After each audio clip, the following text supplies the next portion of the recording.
So thank you everyone for attending today. We might have a few people attending a little bit late, so they're more than welcome to join us. But for those of you who are new to our team or haven't heard of us before, we're SheLeads. We're run under Enactus Ontario Tech. We're a community of entrepreneurial leaders who are looking at business as a way to address social issues, such as lack of female empowerment in our community. Our movement, SheLeads, was born out of this necessity to create opportunities for women in leadership roles, academia, and any field that they can imagine. Awesome. So for today's topic, we're going to be discussing, of course, gaslighting. We really wanted to center ourselves in mental health. And so today we're looking at the phenomenon of gaslighting and how it has impacts on women. Our team and our ambassadors worked really hard on this event to make it possible. So I'm very thankful for all the participants who came out today. We're going to be, for today, doing informational session, a Q&A section, a sort of community discussion, which I'll turn off the recording for, and interactive activity for our audience. However, before we can continue, we're going to go through a land acknowledgement.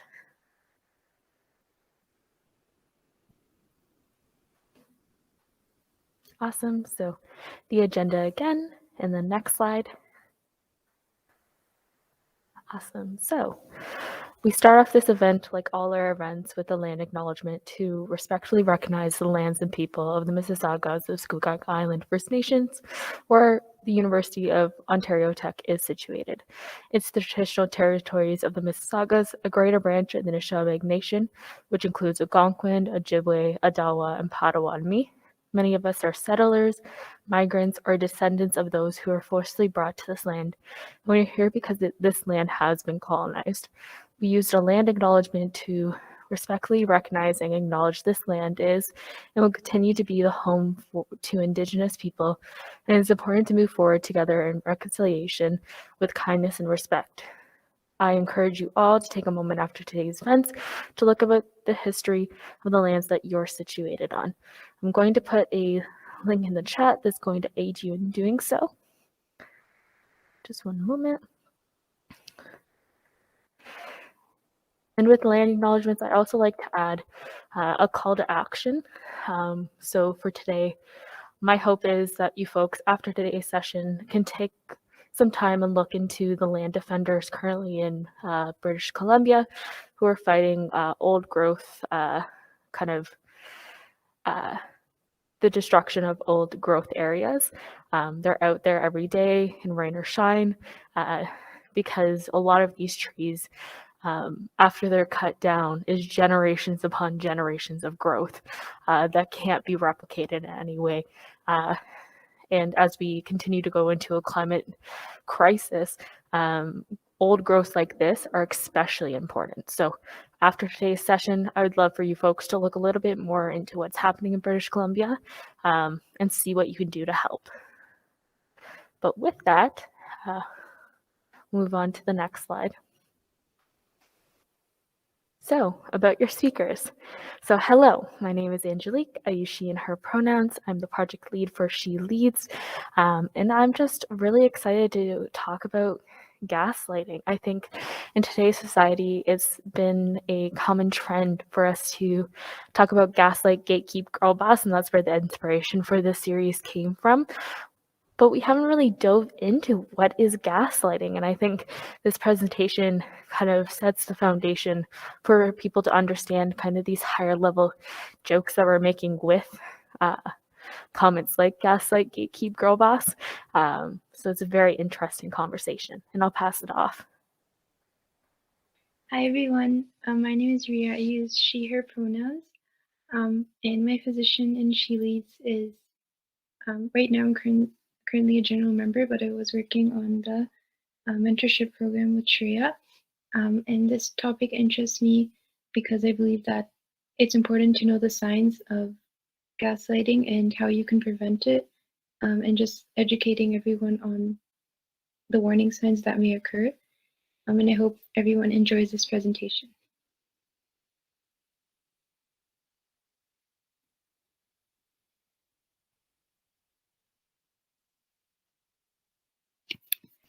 Next slide. So what is gaslighting?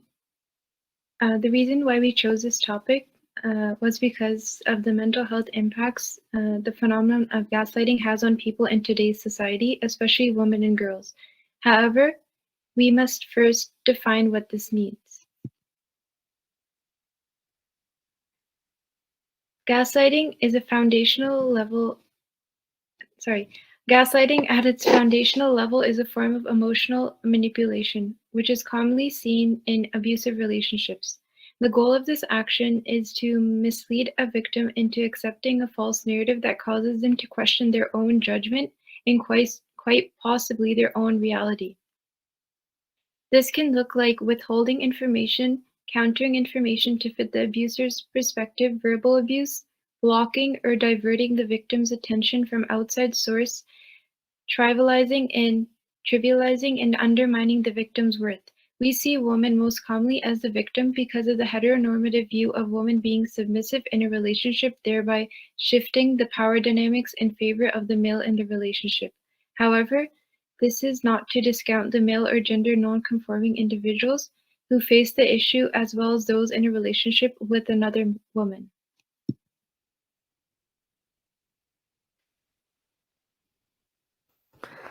I think along with that definition, we really need to define what the difference between gaslighting and reasonable disagreement is. So the answer can really be found in the history of gaslighting, which was taken from Patrick uh, Hamilton in a play that he had created, in which a husband constantly lights this fueled light and tries to convince his wife that she's hallucinating. There's a temptation to see instances of gaslighting as mere disagreements. However, gaslighting is only steps away from further abuse. If you feel like the other individual is belittling, explaining the flaws of your judgment, sidestepping challenges of their own judgment, or using phrases like you're crazy, you're overreacting, maybe that's what you heard in your head, but this is not what I said, and so forth, it might be a time to take a step back and reassess the conversation before moving forward, because this behavior is very much a red flag and it means that you should take measures to get out while you can.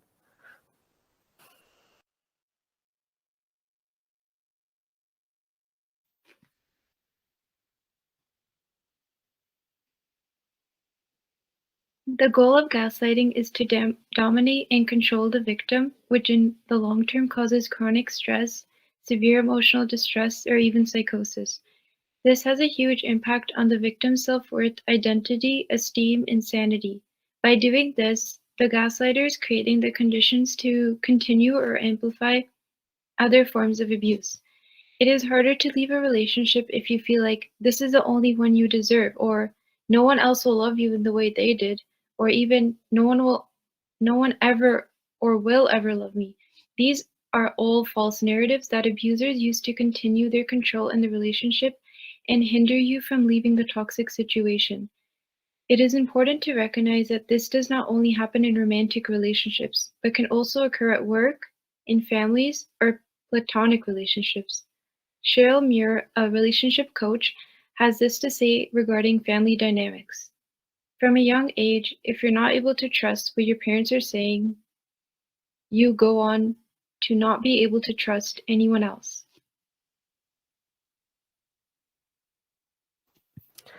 So now that we've provided you some insight into what gaslighting is, where do we go from here? So there's really four things that I feel like you should add to your everyday life. So remaining defiant, recognizing that there will never be accountability, letting go of the wish for things to be different, and forming healthy detachment. So defiance is definitely needed to ensure your sense of self and not allowing negative influences to impact this or to erase your free will.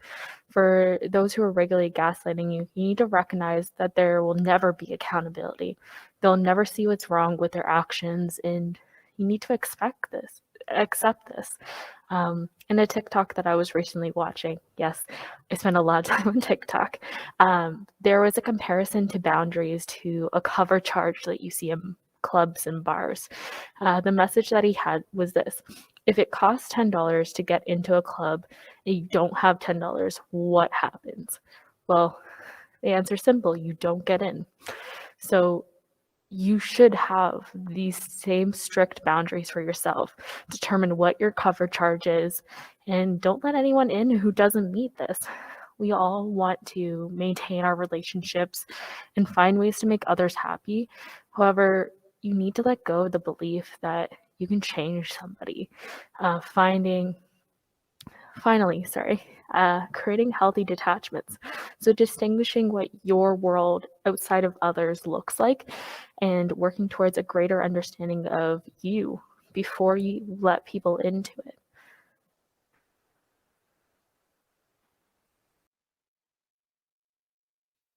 So now you may be asking, how do I maintain healthy relationships? Firstly, conflict will arise in relationships. It is natural. Before moving forward in a heated conversation, think to yourself, is this productive? If it isn't, take a moment and cool down first before continuing. When you come back, use I statements. Share your motivations without assigning blame to one party. Take ownership for the mistakes you have made when speaking. Be clear and specific while trying to avoid judgment. Focus on the current issue. Instead of closing communication by piling all the existing problems, take a moment to reflect the real issue. This looks like avoiding terms such as always or never. Finally, recognizing some problems aren't easily solved or cannot be solved. Determine your boundaries, and if this is a deal breaker for contact with you, remember, sometimes people don't know they are gaslighting another. Try to be conscious about this in your own behavior.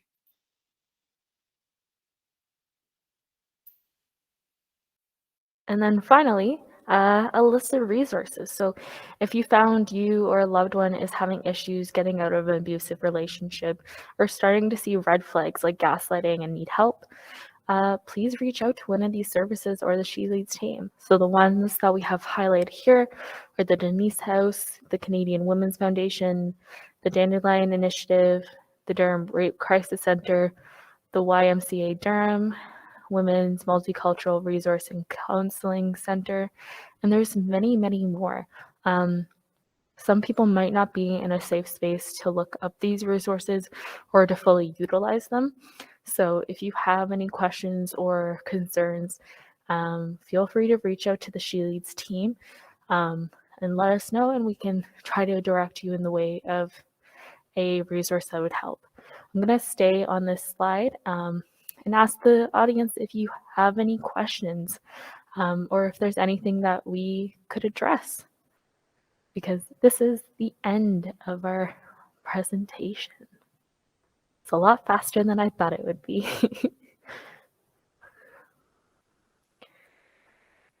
You can either unmute or ask your question verbally. The recording is still happening.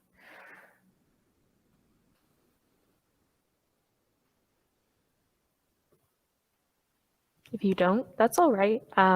We have a few questions that were submitted, so we can definitely go over those.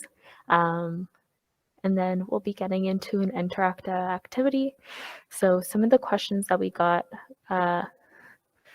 were, how do you know if you're a victim of gaslighting?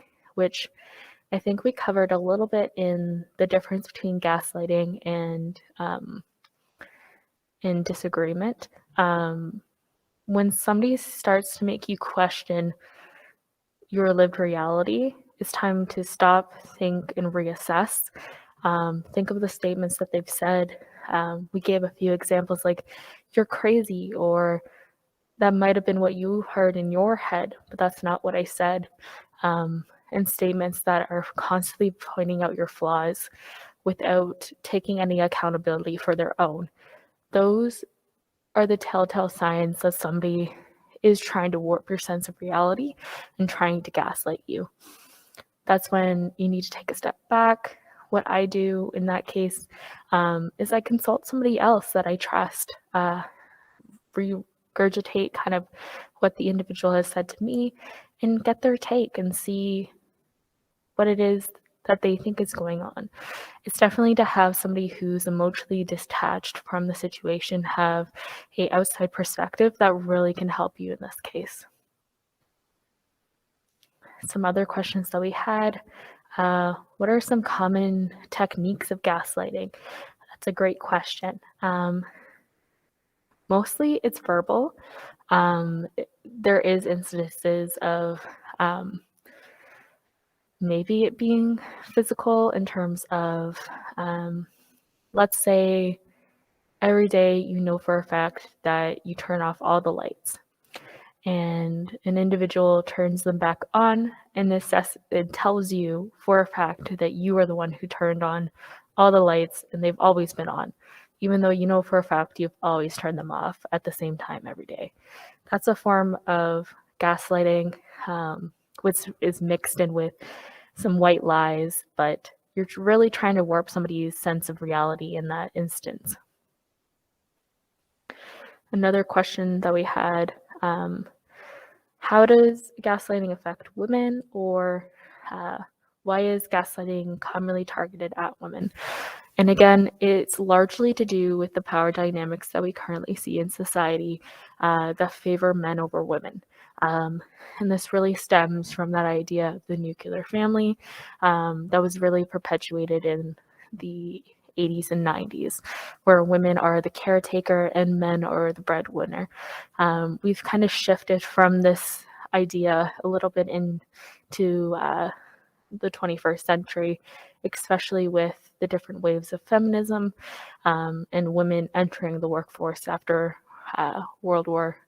during the World Wars, when men were off to war, women taking their jobs and making sure that society still ran while war was occurring. And then women never left the workforce. So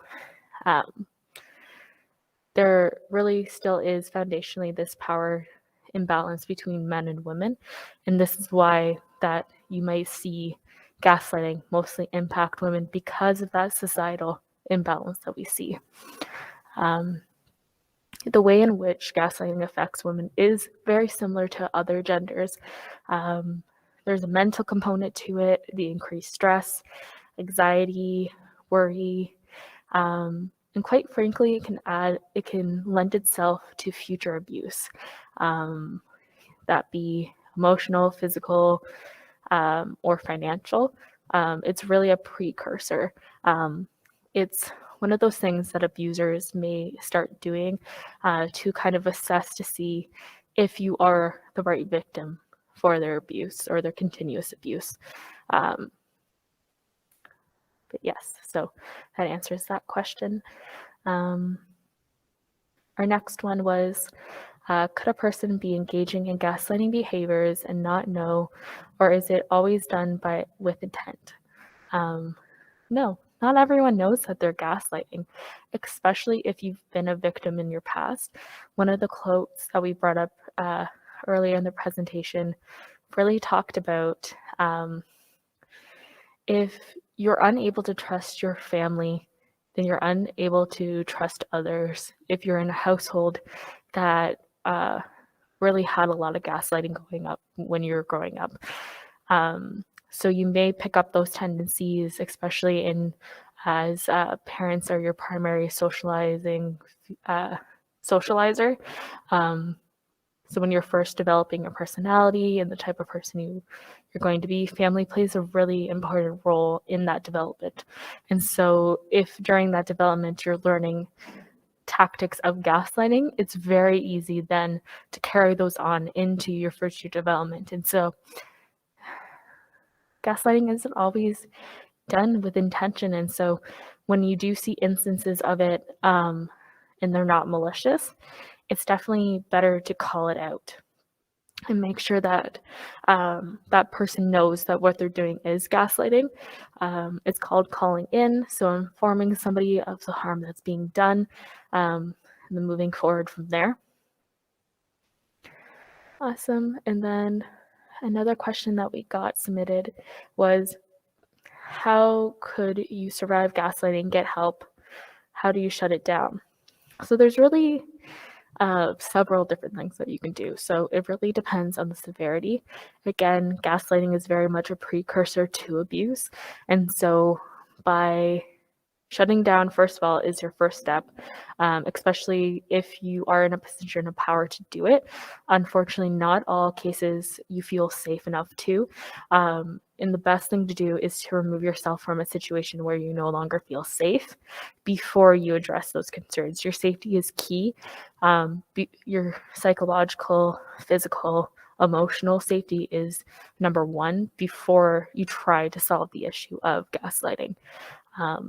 And then from there, either cutting that person off from your life or seeking one of the resources that we have listed here.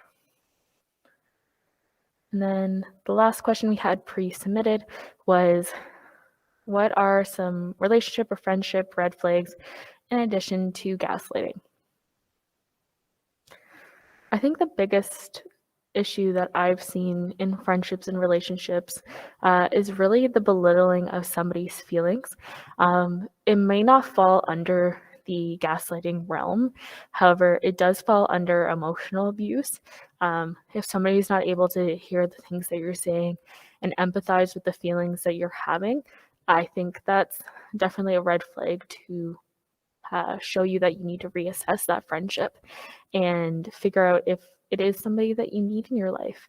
Not all friendships are meant to last, not all friendships are positive. And so determining what your cover charge is and how you're going to determine your relationship with the outside world is really going to set you up to set those hard boundaries with other people and cut off people who don't meet those requirements. Because at the end of the day, you shouldn't be having anyone in your life who's not going to give you what you need. Or vice versa. If you have a friendship where one individual who needs a lot more than you can provide them, just being open and honest about the capacity that you have as a friend is definitely a green flag for me to allow somebody to know kind of the amount of bandwidth that you have to put into a relationship.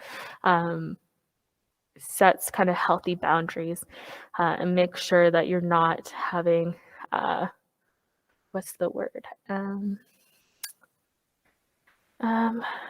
Like toxic attachment, I guess. You shouldn't rely on one person for all your needs, and that goes for friendships, relationships, and so forth. That's why as us as humans, we're social creatures who rely on multiple relationships at once to fulfill our social needs, and so those kind of those things that you need for yourself, you need to be looking at multiple people to kind of fill those or to fulfill them yourself.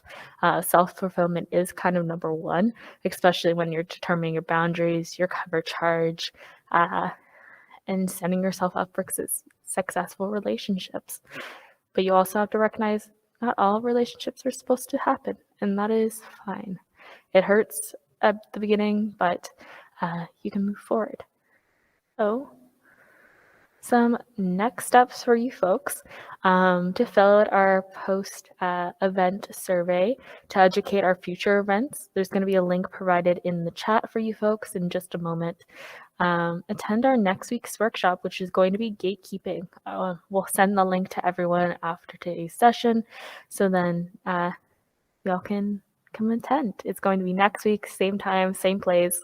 So definitely be there. And as well, stay connected with us over our social media, our email with any questions that you may have to keep this conversation going in your own circles. I don't know if there's a next slide. Oh, awesome, there is. So once again, thank you to all that attended the event today. It was a pleasure to have you all, and our organization is SheLeads. We're centered around women empowerment in leadership roles, creating a stronger and more sustainable world through leadership, as well as educating people about different topics through events like this. We host an event just like this every month on a different topic. Our next event will be Tuesday, February 15th from 5 to 6:30 regarding gatekeeping. We hope to see you all